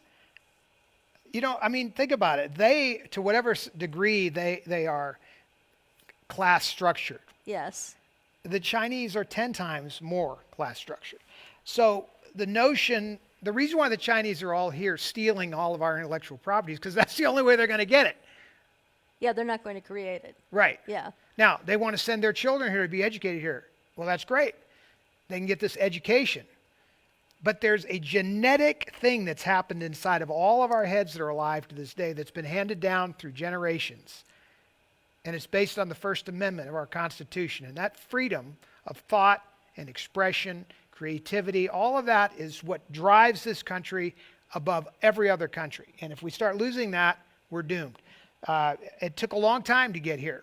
We can't give it up now. We've got to keep that thing going, more important than anything else in our structure. So Maxine Moody is interesting. But the Chinese excel in school, music, math, because they all have tiger moms. What's that mean? Okay, so they're brilliant. Some of the smartest people I know are Chinese. We're not talking about smart. We're not talking about being able to, this whole conversation started because we were talking about not fitting in school. Yes. All the Chinese are going to do great in school because they are regimented. They are drilled into this sort of box that they have to fit in and do hard and work hard and do all these things. And we can learn from that. But at the same time, you don't sacrifice that for the freedom of the creativity and everything else. They are born to be in a box. They will always be in the box. We Yeah. are not. Seth Robichaux. I never got into subjects that much in school. The only science I've ever understood is cosmetics. You know what? I hear you on that one. That is for And by the way, sure. for Seth, Yeah. only in America can you create a Seth. Yeah. He is a unique combination of a million things that have evolved to this time that make this unique creative person, and only here can he thrive. I got news for you. You could go. He would not do well in other places. He is a product of generations of the things that I've been discussing. Yes. No, I know. And Seth, you are amazingly unique. And Right. and I'm proud to be your friend. There you go. Exactly. Some people might look at Seth and go, "Oh, he's a little off here." I look at Seth and I just see this great outpouring of freedom of expression and creativity, and I see a beautiful person. Mm-hmm. But there are other places that would not allow for that. China being one of them. Yeah. There you go. So Seth, you're not moving to China. That's you got right. it? Right. All right. Vegas is cool for you, but that's about as far west. That's as Exactly. far east as you're going. You know what? I want to ask everybody a question. If you could move anywhere, and if you wanted to leave where you live, and you could live anywhere, and money wasn't like the driving force or issue, if you could live anywhere, where would that be? I would love people to tell me that because I'm always curious about where people dream about living. We are an hour and 15 in. Oh, okay, we're going to give away stuff in a minute, but let me just see that because We've I'm gone interested in down doing 37 different paths. that. I know, but you know what? That's why I like this show, because we don't know what we're going to talk about until we get here. I planned it all out Did you? 5 minutes ago. Well, it's just good to see you out of bed. Well, I'm going right back there. Hopefully the Masters won't be over with. Huh? Hoping the Masters is No. still on. And where's Tiger Woods I standing was going to right put now? the I want- Masters up on the screen here, but I had a feeling we'd have some copyright problems. Yeah, we would. No, but I do love Tiger that. Woods is down the list, but the idea that he could come from that accident Yes. and get into And this even make it into the Masters. So he gets to play in it no matter what because he's a former winner. But the idea that he could compete and get into the first cut. He's hanging in there. Well, he's out now. But how many holes did he play? he played the whole thing. Exactly. 72. My point. So He would have that's played what's those. amazing. He would have played those 17 holes if it killed him. Seriously. Yeah. I could tell at the end he was in pain. It's so fun to watch. I love Tiger Woods. You know that I'm a Tiger Woods freak. I just love him. And I loved the documentary that, if you haven't seen this documentary, do you remember what channel that was on? Does anybody remember? No, but it's- Did you it's- see it, Medea? Oh, you have to. That's- It's No, you don't have to it's- be. Tiger- no, the it's Tiger- just a fascinating life The story Tiger about Woods how story he arrived at the places he has. It's a lot about what I've been just talking about. I Right. mean, his father really had the dream for him, but of course he had to get on board with it. And But the two not of only them his were father used hypnosis techniques Yes. to Program make him a champion. And and to this day I see him using those techniques because he has to believe in 100% in himself. He has to go there, believe it, that he's going to be able to get up on that golf course after practically losing his leg. Yep. And play and compete and do well. And he said in an Playing interview the against other people day, half his age. I love competition. I love it. And I thought to myself, oh my God, I really wish that we weren't taking away competition in this country. When I see like everybody's winning the sack race at the fairs, I'm like, no. You have to understand that competition is a part of life. And when you finally understand that the person you compete with the most is yourself, it's not about competing with other people. It's about doing your personal best and seeing where that takes you. But the root of of that concept of giving everybody an award. It comes from two things. One, it comes from this a person who just feels bad for certain people and wants to do a charitable thing for everybody, and that's No, sort of course, it's an altruistic yes, thought. Yes. but it actually comes. That mentality is very socialistic. Yes. Even beyond socialism, it originates in the communism family, part of this concept of everybody being equal is where you could that's the concept of what we say in this country. Everybody is equal, right? But we aren't really talking about everything. No, we're talking about our importance in this world. We're all equally important in this world. Right, but the Constitution protects our equality. Yeah. Not to discriminate against all of the different issues that one could discriminate against. So the concept of this give everybody a trophy thing, it's based in sort of a nice charitable sort of thing, but in the end it's destructive. For sure. And it certainly is not what made this country what it is. And the idea that there are no losers is not reality. Yeah. The Woody Allen thing, I've got to point me back on planet Earth, that there are no losers. Because guess what? There are lots of losers. And the reason why is because there's a lot of people that quit. Hey, Aspen, come up here for a second. I'm bringing Aspen up here because she's an athlete, and her sister is an athlete. And, they're probably both going to go to college on scholarships because that's what they're incredibly well-rounded and very talented athletes. So who better to ask than you? So you come here right now, and I'm going to have you talk in my microphone. So let's do this. She's on me, my girl. I'll turn it up. We can turn it up. Okay, turn it up. So you compete, right? Soccer. Soccer. And the other day, you tried out for the soccer team, and what happened? Which one? The Tarkanian? Yes. Tarkanian. Speak up right in here. You don't have to be that close. It's Okay. okay. Well, I get to hug her then. Well, I didn't make it, but then I got offered to go, but they couldn't add any more people, so I wasn't allowed to be on the team. So you didn't make the team. Yeah. Okay. So But you tried. but she did, and she's very talented. And so there's a lot of reasons that a person can't make the team, some of them being political, right? Okay. So you didn't make the team, and what did that do to you? It made me upset. You got upset? Yeah. I But what'd you didn't learn like it. from it? No, nobody likes to not make the team, but what did you learn from it? I just gotta keep trying. Got to keep trying. Yeah, I'm going to tell you, when I was a little boy, probably a little younger than you, I tried out for the Little League team. And I wasn't even close to good enough, and I didn't get picked. And I was really upset but the truth is I wasn't as good as the other kids. That was the truth.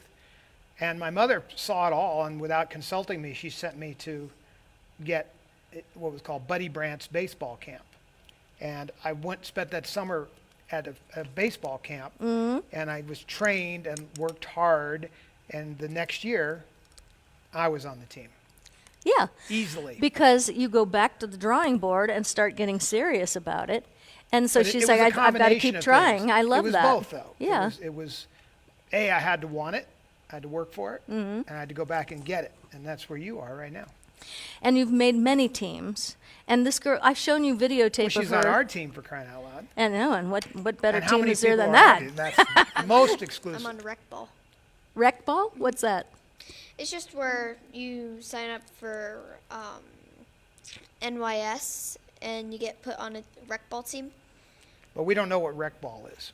So it's soccer, but it's kind of, you can always make it.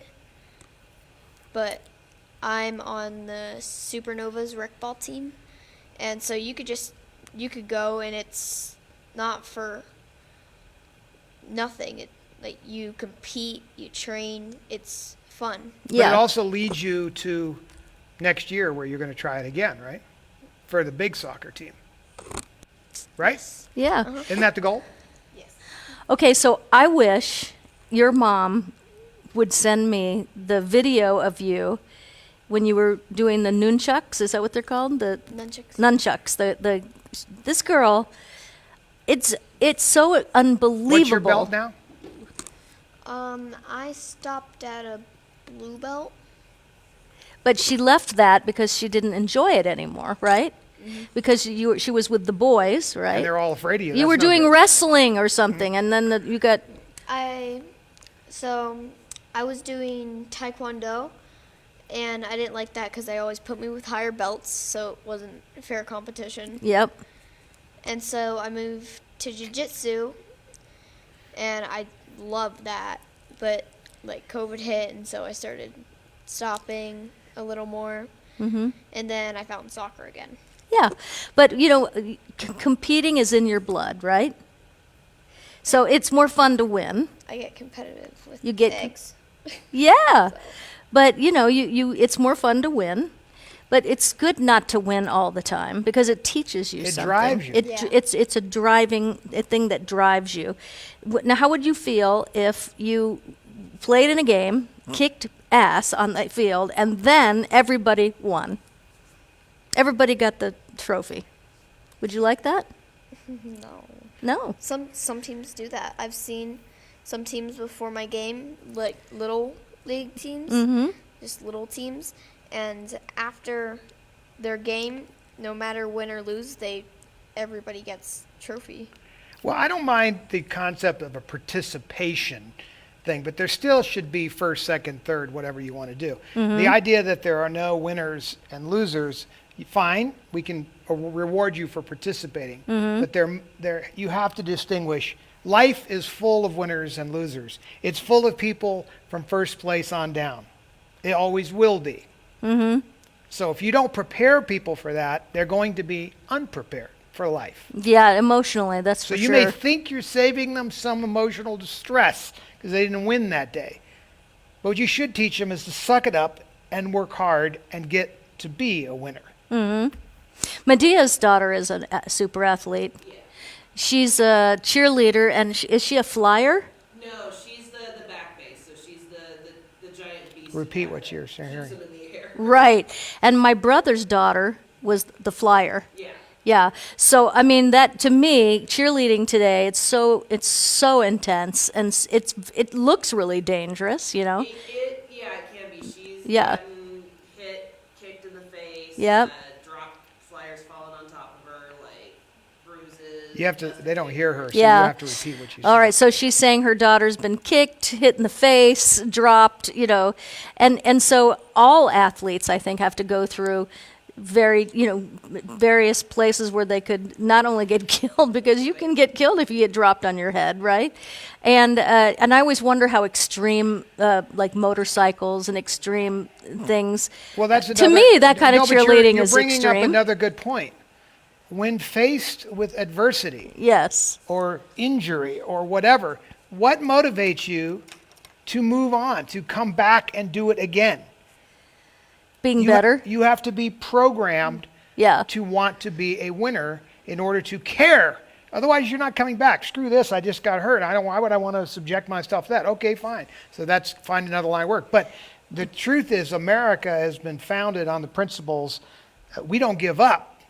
People always were afraid. You know the George M. Cohan song written during World War I, The Yanks Are Coming?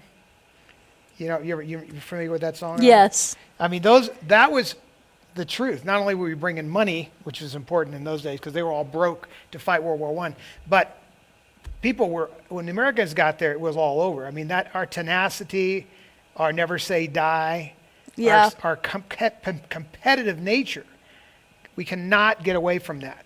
Anyway, Well, do your giveaways. I will. Everybody is complimenting you because you're a fine young lady, and I couldn't agree more. I'm so proud of you. And And a couple are offering to talk to the coach and give them an offer they can't refuse. but you know what? I know you were disappointed about that, but it's for our good. You'll work yeah, harder, and because you'll get you 'em will next work time. harder. And I was very disappointed. I can remember it, and this is a long time ago, and I still remember the disappointment. But I also remember being highly motivated to change that. yeah, that's true. That is true. And look at you back there at 12 years old running our technical direction without John or anybody telling you what to do. We're operating these cameras, and you know why? Because you decided one day you wanted to learn that It and get interested good at her. it. It interested you, right? Yeah, it did. So She likes the colored buttons, but I think it's she likes being in control of all of this stuff too. it's so true.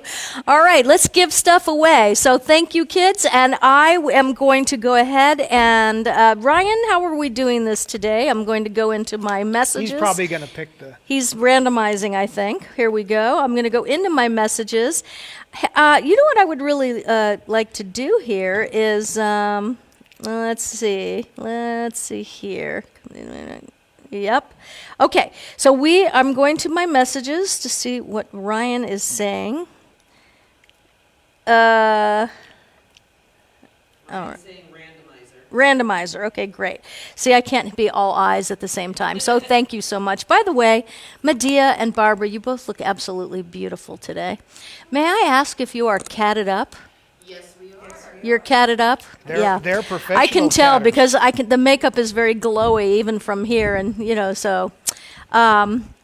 Anyway, Medea, come on up here real quick because we have just a few seconds before we have to give stuff turn the away. lights. And you've never been on the show. Yes, indeed. So let's now you don't have a microphone. Do you have a handheld mic back there? I don't know if it's, I got it ready. all right. Look how pretty you look today. Look, you got your close-up camera on. Aspen's got you, baby. She's got you covered. I couldn't do this at 12. You know what? Oh, I thought your earrings were like wrapped around your neck, and I'm like, I need those. Okay. Okay. You don't think you could have? Can you hear her now? Speak into that into that mic. Yes, Yes. I will trip over those and break everything. No, you need I to. was voted you- clumsiest in my class. Yes, Oh I will. yes, I'll move it because I don't want to see you get hurt. exactly. You shouldn't be moving anything. So, at 12, you couldn't have been running that back there. Oh God, no. It wasn't until probably honestly like late 20s, early 30s, I started kind of getting the techno, like, okay, you can understand this now. It's starting to be, because I think they started dumbing down the Yeah. instructions for all this stuff for those of us that are like, how does this work? Like, I'm looking at these screens going, oh God, don't accidentally fall forward and touch anything. Exactly. Now, here's one of the things I love about you most, and I love so many things about you, is that you have an amazing sense of humor. Have you always had that? It developed a little later in life, like late teens, early 20s. I was a pretty sensitive kid. I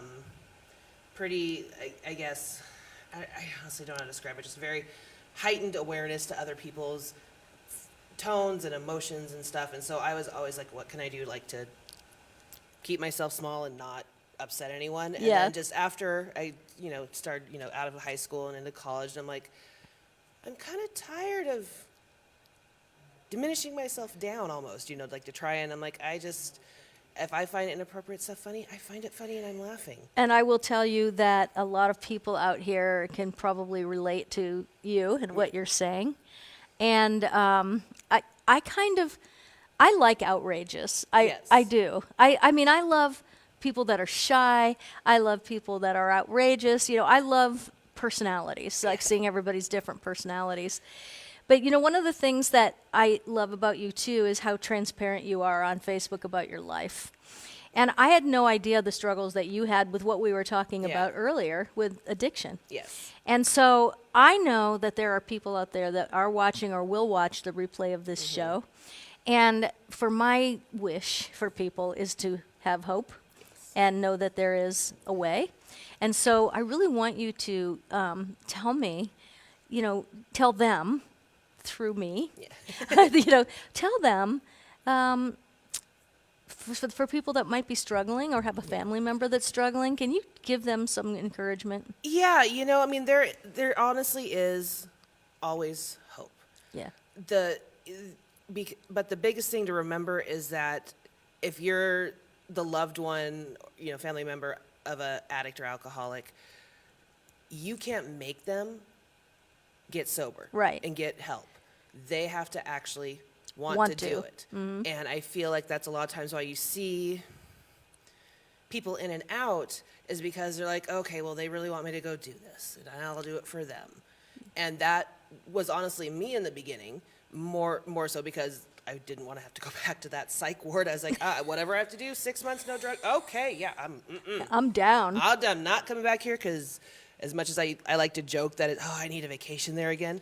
No, I don't. Except that's interesting because the psych ward is, we were having a big discussion Yeah. about this yesterday, and that was a consequence of something. Yes. And, so what was that a consequence? Consequence of I was very suicidal. Yeah. Sorry, trigger warning. No, I think this is really important. I really And do. it was one of those, you're sick and tired of being sick and tired. Yes. I never thought of myself as an addict or alcoholic because, I never got arrested. Should have been, never was.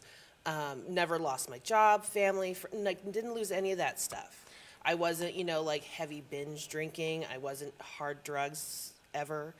So I never thought of myself as that, but they're like, as they're checking me in, because I had, and we finally got the correct mental illness diagnosis. Right. They're like, so you have to drink and use pills to deal with people, to go out, to stay home, to be around your family, to be around friends, to go to work, like listing all the things. Like, do you think that might be an issue? And I'm like, well, no, that's what people do, right? Like, that's what my mom did. That's what we do. And it wasn't until after the first couple months I had to sign a contract to go home that I couldn't drink or use, pills for a few months. I think it was 6 months, and got home and heavy outpatient stuff. And it wasn't until actually one of the other members in the group, her and I had very similar stories, like down to like the amounts we used. Kind Yeah. of thing. And I came in one day and she had OD'd and died the night before, doing the same thing like I had been doing. And that was when I was like, Oh, oh, yeah. like that can happen to me. And so that's when I was like, okay, yeah, this is a big problem, and I need to figure out the whys. And that was kind of what got me to where I am now, of like just kind of constantly figuring out, okay, why am I behaving like this? Why was I doing this? Why was I using that? But you know what? Who taught you that? Who my taught God. you about the whys? Because the whys are everything. Yeah, it was actually one of the therapists I had in a group called Dual Diagnosis for those that had mental illness and addiction. Because honestly, you don't find one without the other. Right. That's just, we're trying to chemically balance our brains.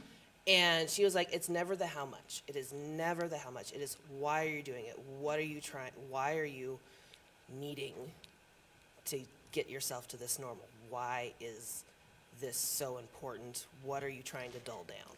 Yes. Kind of thing. Ali Amendola says, how do you deal with a shocking yet not surprising overdose? My 39-year-old cousin was clean and sober for 2 years. He lost his girlfriend and went back to heroin. It caught up to him yesterday. I apologize for saying this over and over, but I think it's the shock of all of this and knowing that this here with all of you is a safe place. So her cousin passed Yeah. away yesterday, is Yeah. what she's saying. I saw her post that earlier. Yeah. I think that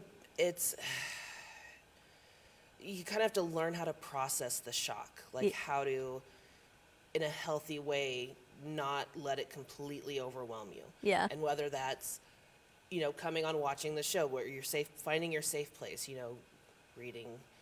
reading a book or meditating, going to church, whatever. You just find that centering piece you need. And- to kind of and get being through with the safe shock. people. And being with safe Yeah. people. And then also just remembering, especially in a case of, someone going back out, someone overdosing, is that you're always going to feel like you should have done more. Yep. And should have been there more. I should have offered this. I should have done that. Maybe, or the opposite of like, maybe I should have had a harder line. Blah blah blah. There is nothing you could have done outside of literally locking them and tying them to a bed to stop it from happening. We're It's on aware. them. Yeah, Yeah, it's on them. They have to make that choice. So a lot of people are just really praising you right now for your strength you. and your heroic to them. Honestly, And- it's just pure ass stubbornness. I'm sorry. It's Yeah, just like I but- do not want to go back there. But you see what I mean about making your story Yeah. a testimony. Yeah. And so because Todd, look at the camera and get on her arm, Oh, I and gotta she's switch going to to switch. this And arm. okay, so you're going to. Not show anything. Sorry. There you go. I already did almost free That's show right. earlier this week. I There don't need you to do go. another So one. I didn't know if you saw this, Todd. I saw it yesterday, and it's Carrie. And it says, if my life wasn't, what? If my life wasn't funny, it would be just true, and that is unacceptable. Okay, so one of her most famous quotes. Yeah. And what's funny is that's actually, I thankfully, one of the reasons also the humor is my father was a very, when my mom would sit there for whatever misbehaving and threaten to send me to the Catholic school, he'd be sitting in the back laughing, going, "Oh, I'll tell you how to make a nun cry. It'll work out great." That's great. Well, I only So, he wish kept me- that, because I know you love Carrie a lot, and I only wish she had lived to meet you. Yes. And that you got to meet her. Yes, You know, I think because- she would have been. I'm not someone. If I've met a few famous people, I'm not someone who like does that freak out. Yeah. You know, oh my God, she would have been the one. I think that probably would have happened.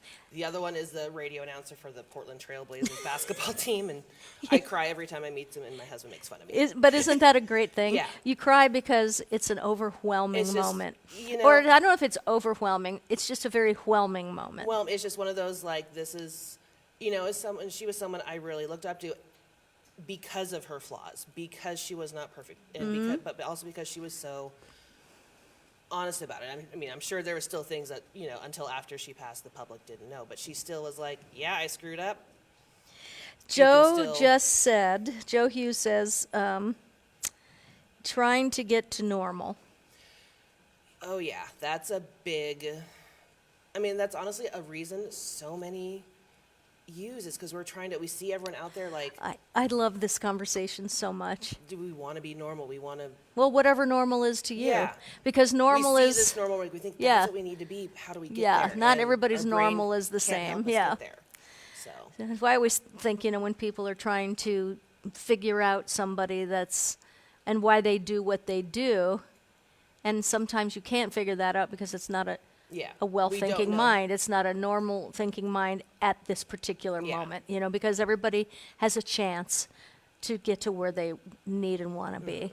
And you're a perfect inspiration of And that. it takes a lot of false starts and missteps. And I went through about probably 15 different diagnoses before I think they finally got the right combination of what is correctly Yes. was and where I needed treatment. And it was definitely a lot more of the less medication, obviously, Yes. and more, basically relearning like a child learns to walk. You have to relearn how to function and behave and react to Yeah. everything.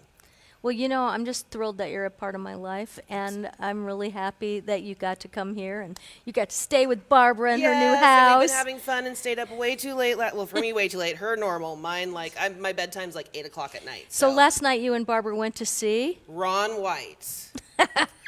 and you laughed so Oh hard. my God, laughed so hard. I had mascara. We had mascara running down her face. He is raunchy and inappropriate and absolutely fabulous. Well, I'm glad you got to see a comedian that's Yes. not afraid to still be. Beef. Yes. There is the fine line between just good humored inappropriateness and oh dear Lord, you should not be saying that out loud to anybody. Okay, But before we go to prizes, Gary Pittman says, how do we follow Medea? I am on Facebook. I'm actually logged into this chat, so you can probably find me commenting there. I'm also on Instagram. Don't go to my Twitter, please. That's where I get to be inappropriate. So. Yeah. Oh no, that's okay. I just think that it's a great question. So you're Yeah. Medea Smith Smith Garvin Garvin. on Facebook. Yes. And Philip Bambarger, one of our family members. I got to meet Philip in LA. Oh, that's Oh, awesome. we had dinner together with the three of us. It was fantastic, and Philip's an awesome man. He says, I'm sober 14 years this summer. I applaud you, Medea. Thank you. And I think Cheryl Murray posted earlier. By the way, I forgot to tell you, Todd, earlier that Scheffler was in the lead as of 15 minutes ago.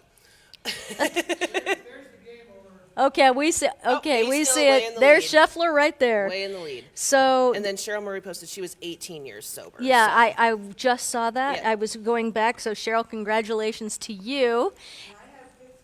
And Barbara Barb, Hammett is 15 years. yeah. Yesterday we all went out to lunch, and I was the only one that actually had a umbrella cocktail. Yes. And you guys had mocktails. I had my fake You had one. mocktails. Yes. You had a mocktail. And I don't even really ever drink hard liquor. I mean, I like to have a glass of champagne or wine once Mm-hmm. in a while. But But yesterday we were at Benihana's and I was seeing all these umbrella drinks, and I thought, then after I had it, I wish mine was a mocktail Yeah. because I was tired. You're like, I'm and ready I for had a nap show- now. I was like, I just want to lay down, you know.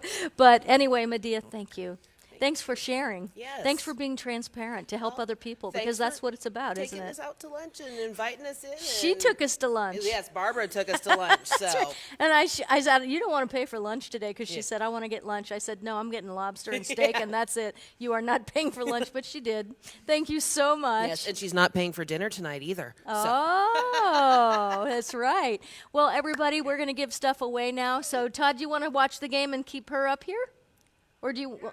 okay. Okay, good, because I know he's back there like, watching that game, and Yeah. you've never given stuff away before. No. So here we go.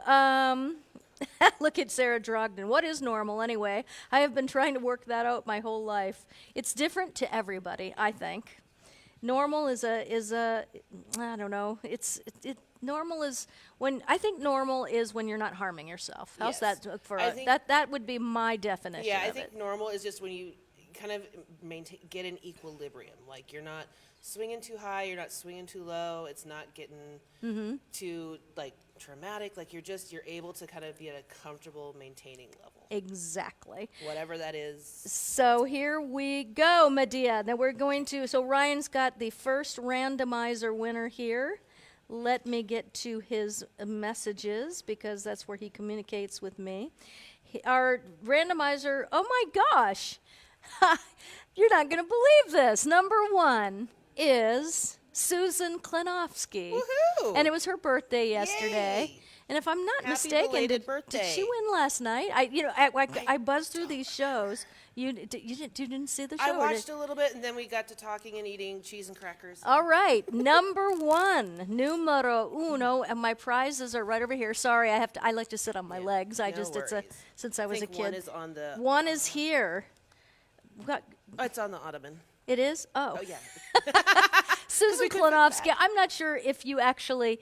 I'm sorry. I moved on the top of on my legs, and now the top of my head is getting cut off. So that's my fault. Susan Klenofsky, you have won a copy of My Girls, Todd's book about his mom and sister, and he'll be happy to sign this to you or to anybody that you would like him to sign it to. And if you already have it, please just write me at info@catcosmetics.com either way and say that you've won and what you've won, and I need your address. And if you already have this, then we'll figure something out.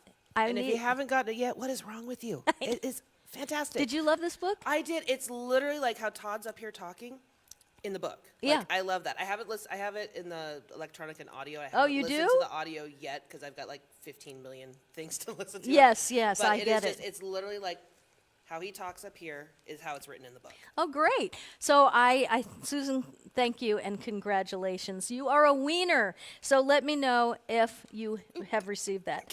Hey, someone turned on the lights. I just felt the lights come on. Winner number 2, Amy Carr is a wiener. Oh, yay, Amy. Amy. You haven't won in a Haven't seen her long win. time. Yes. Yeah, so here we go. She Oh, posted a little Amy. throwback picture today. It was so cute. I saw it. Oh, I did. I saw that, Amy. Amy's going I to be. didn't look that cute. She's thinking about undergoing the gastric. the gastric lap band. Is that what it's called? There's lap band. There's gastric Yeah, bypass. There's like yeah. 15 different. Well, you know what I learned how to do is the virtual gastric. Yes. So in hypnosis, we take them through the entire process of it. very And we cool. take them, from the Yeah. minute they walk into the hospital and take them down the hallways and what they see on the way to getting ready to go to the operating room. And it's quite an amazing thing. And people have had a lot of success with losing weight on it, I understand. I learned it. I went to a continuing education to learn that. And Yeah. it was really very interesting, It's very, yeah, that's, Yeah, so I mean, the mind can really like, Oh no, the mind is it's incredible what it can do and what it keeps us from doing. Yeah. Also, all right. So Amy Carr, you have won. Can I have a cam? There you go. I do feel good. yes, we feel good today. That's for you, Amy. Yay, And also for you, congratulations, Amy. Susan Klenofsky, because you didn't get your applause. You have won Candle Glow, it's amazing. It's one of my favorite products ever if you've never used it, because I know you do use Cat Cosmetics. You just need that much. Just put it on your fingers and just put it on your face and your skin, and it makes your skin glow really beautifully. And you are going to love this, because I've noticed that you have really been getting into making yourself up Yes. lately. And you know what? Good for you, because that can only be good for us, to look in a mirror and see something really beautiful looking back, because you took the time, the 5 minutes or 10 minutes it takes to look amazing. Well, So and congratulations. sometimes- Yeah, and just sometimes you're in a bad mood. I'm just like, it's one of those days. Yeah. Throw on a little eyeshadow, mascara, and I'm like, okay, yeah. I Yeah, feel things are better. A little better. It's Right? It's okay. For I'm sure. Kind of that Fernando Lamas quote. You know, I may not feel good on the inside, but I look good on the outside. You know. But have you ever looked good and felt bad? Oh yeah. Really? Oh, Me, God, no. yeah. Oh, no. I was just say it does perk me up a little bit, but also Yeah. sometimes be like, So you but I just look so you pretty. get beauty. Yeah, I look pretty. but I look at pretty. least. I got give me that one confidence boost. Like, okay, at least I got this going for me today. Exactly. And number 3, Teresa Harris. Congratulations, Congrats. you are a wiener. Teresa, let's see what you have won. Oh boy. You know what? I haven't been looking to see. Okay, good. So I donated the first 2. I want to make sure I always give people their, what did I drop? The Candle glow. I Candle Glow. Okay, got that. And I shall put it back, because the people that send these out are like, please put them back so it's easy. All right, number 3, Teresa Harris. You have won a $25 gift certificate to catcosmetics.com. That's catcosmetics.com. Oh, the fun you will have. So go to, make sure you write me at info@catcosmetics.com, Teresa, because I'm not sure you've won before. And I need your email address to send you the link for your $25 gift certificate. Congratulations. That has been donated by catcosmetics.com. And number 4 winner is, hold on, I'm waiting. And Charlotte Robnett. Charlotte Robnett. Congrats, Charlotte. Congrats. Here we go. All right. This is fun. I just love this. Love, love, love. Donated by Cat Cosmetics. You have won only the best moisturizer in the world. And I'm not kidding. I'm not saying that because I own the company. I'm saying this because I am a beauty junkie, a makeup and skincare junkie. I have been since I was 22 years old. And I am constantly looking for something that works as well as this does, because I used to be a beauty editor for Soap Opera Digest, so I'd write about other people's products.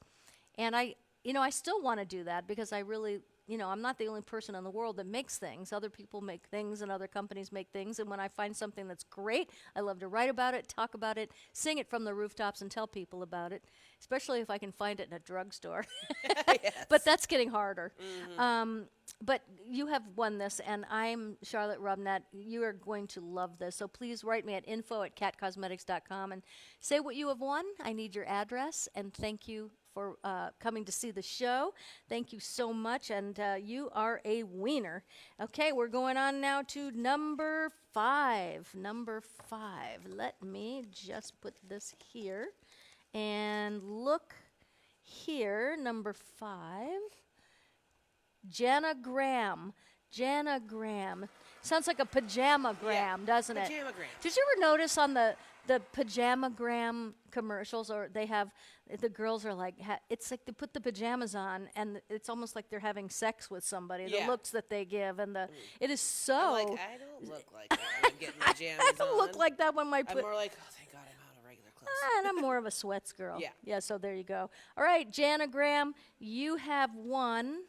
Are you happy with that golf game, honey? Look, he's like not even there anymore. He went back to bed. All right, Radiance Priming Balm. You have won that. Jana Graham, you're going to love this. It's from catcosmetics.com. Don't be fooled. It looks like there's color to it, but it's not. It's actually clear. You put it on your skin when you don't feel like wearing foundation and powder and all that, and it blurs all your imperfections. It is actually one of my favorite products that we have. And It's, I think, my favorite too. Yeah. yeah, I isn't it actually- amazing? Yeah. Full disclosure, I was at a conference this weekend for my beauty company I work for, and I was telling everybody about that for a primer. Because I'm like, yeah, it's better than ours. Sorry. Oh God, that's funny. I'm telling you, I buy a lot of primers because of the Yeah. pupils, because I see the, You see the things, you're like, oh, I want to try this. yeah, and- of course, I'm just like anybody else, Yeah, no. But nothing compares to this. It is so amazing. So Radiance, Jana Graham, And Radiance. honestly, most days of the week, Yes. that's the only thing I have on me, my face. Yeah, me too, because I I'll don't throw feel on a like brow getting. gel, that, and call it good. Like, I'm done for today. Yes, exactly. I always try to put on some lip gloss and some bronzer and mascara Yeah. on a date. That's the least that I will do. All right, number 6. The wiener is Tammy Kreiser. Tammy Congrats, Tammy. Kreiser. Congratulations. Oh, yeah. Oh, yeah. Who's pushing that button back there? Oh, Aspen, I think you're Aspen. just so amazing. All right, so what is this, Tammy Kreiser? What is this? This is your prize for being a wiener, and let me show you what it is. It's also from Cat Cosmetics. You know what? What number is this? I want to see who donated 6. this. I think we did, though.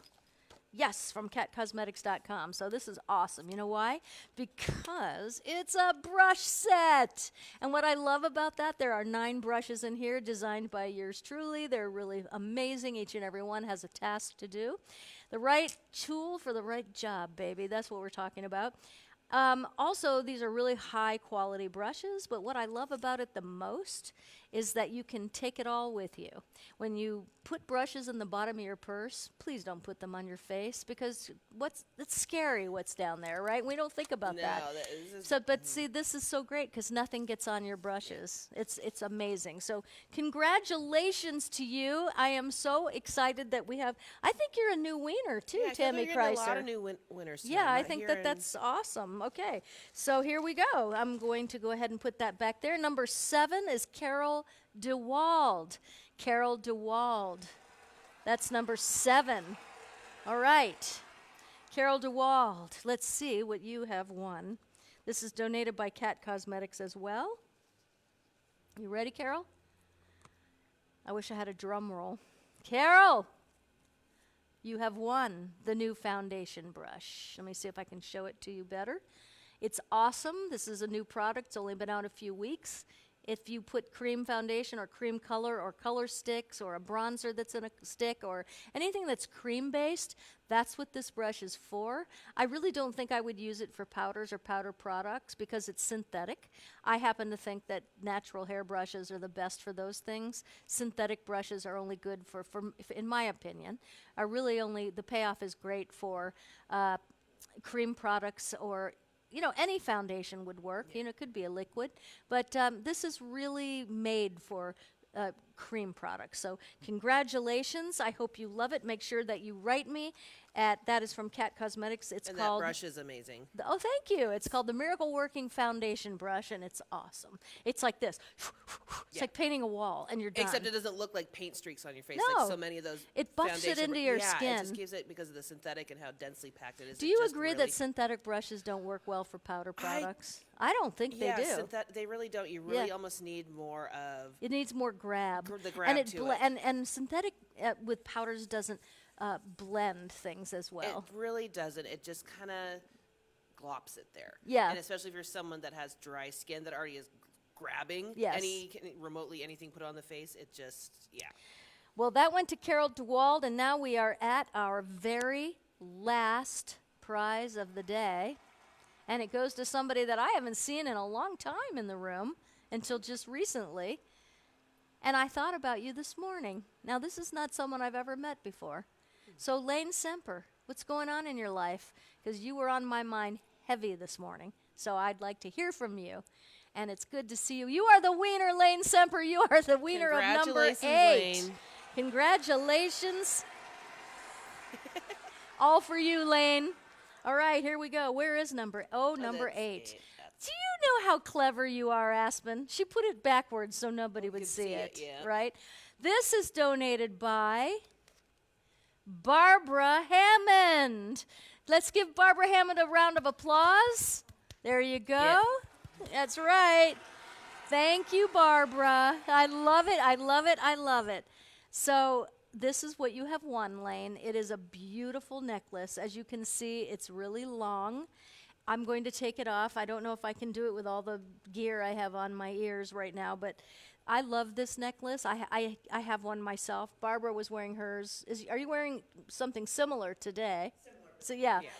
And you have this one too. And I love this. You know why, Lane? Because it makes you look long and lean. It makes you look taller to wear a long necklace. So you can see that sitting there. But you can also double it and shorten it so that it sits right here. So you can wear this a few different ways. I love this necklace. I love you, Barbara, because you're so good to our people and our show and the cause of all this. And so, Lane, congratulations. Make sure I get an email from you at info@catcosmetics.com, and let me know what I'm picking up on that I was thinking about you so strong this morning, okay? And that's it. That's our show. And Todd's gone, right? Todd is, left the Todd building. is MIA. So we're just going to... and that means I don't know who's going to turn off the Facebook Live, because Aspen, do you know how to do that? Don't do it yet. Do you know how to turn off Facebook Live? Yeah. Oh my God, I don't even know how to turn it off in here. Not with this setup. I'm like, are you smarter than a 12-year-old? No. No. No, I'm not. That's exactly. Anyway, I'm super happy we got to spend a lot of time together today. This was a long show. I'm This is a long one, sorry. but it was really good. Oh, I good. really, I mean, I'm the one, like, anytime I travel to a place, I'm like, where's a museum? I need a museum. Yeah. I love the history of stuff like this. Oh, It's just, yeah. it's so awesome. And you know what's kind of fun about coming to this place that we are all sitting at right now is that we do have a literal museum in the house. Yes. And a lot of people wouldn't understand that. But, you know, when people come here for an event of any kind, or just people that come to visit us, our guests, there's somebody that came here recently that's a friend of ours, and he's so famous, and he's so awesome. And I'm not going to say who it was, but when he walked in, his mouth just dropped open, and he just spent an hour on the first floor just looking at everything. And so it's such a universal interest of people to see historical things from movies and Oh, television. yeah. I mean, was it Mary Pickford shoes? One, they're ridiculously tiny. I'm like, are you sure those aren't actually a child's shoes? But just seeing, like, all the not women just, had like, all their feet so were bound tiny, when they were but just little seeing, because like, they this- had 5 and 6 not size. just the Debbie stuff, not just the Carrie stuff, but the real, like the old, silent movie stuff. I mean, it's What I love is Mary so- Pickford's. Yeah. Okay, so what I love that we have of Mary Pickford's is her traveling jewelry box. Did you notice that? Yes. And it has her initials on it, MPF, because she was married to Douglas Fairbanks. Yes.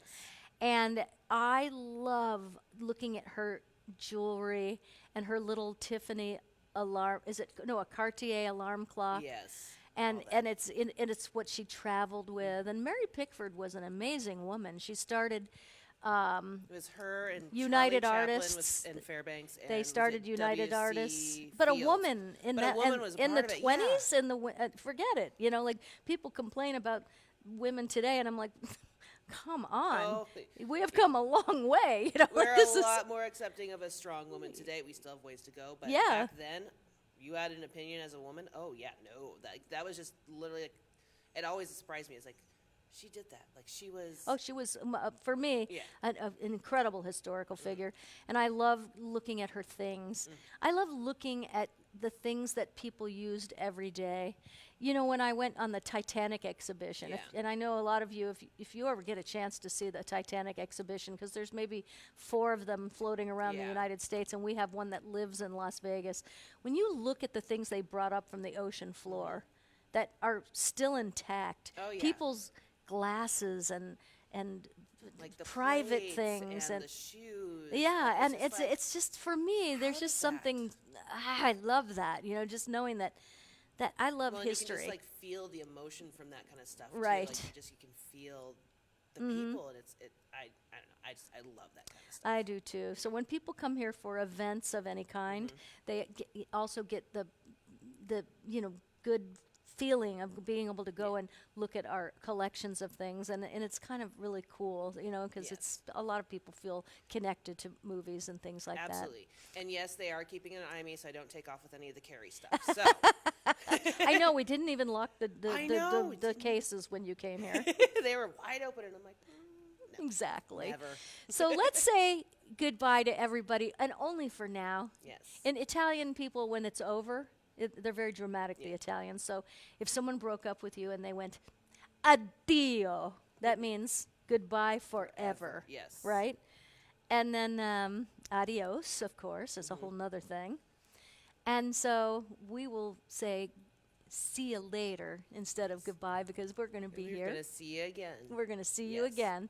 All right, everybody. Medea, thanks for coming up. Oh, thanks for having Barbara me up. Hammond, thanks for coming and for donating and for being a great friend. I And really just being appreciate an that. amazing, amazing human being. Like, Yes. y'all, you need a chance to meet Barbara. Yeah. She is the most genuine human I think I've ever met. Yes, I love transparent people. I do.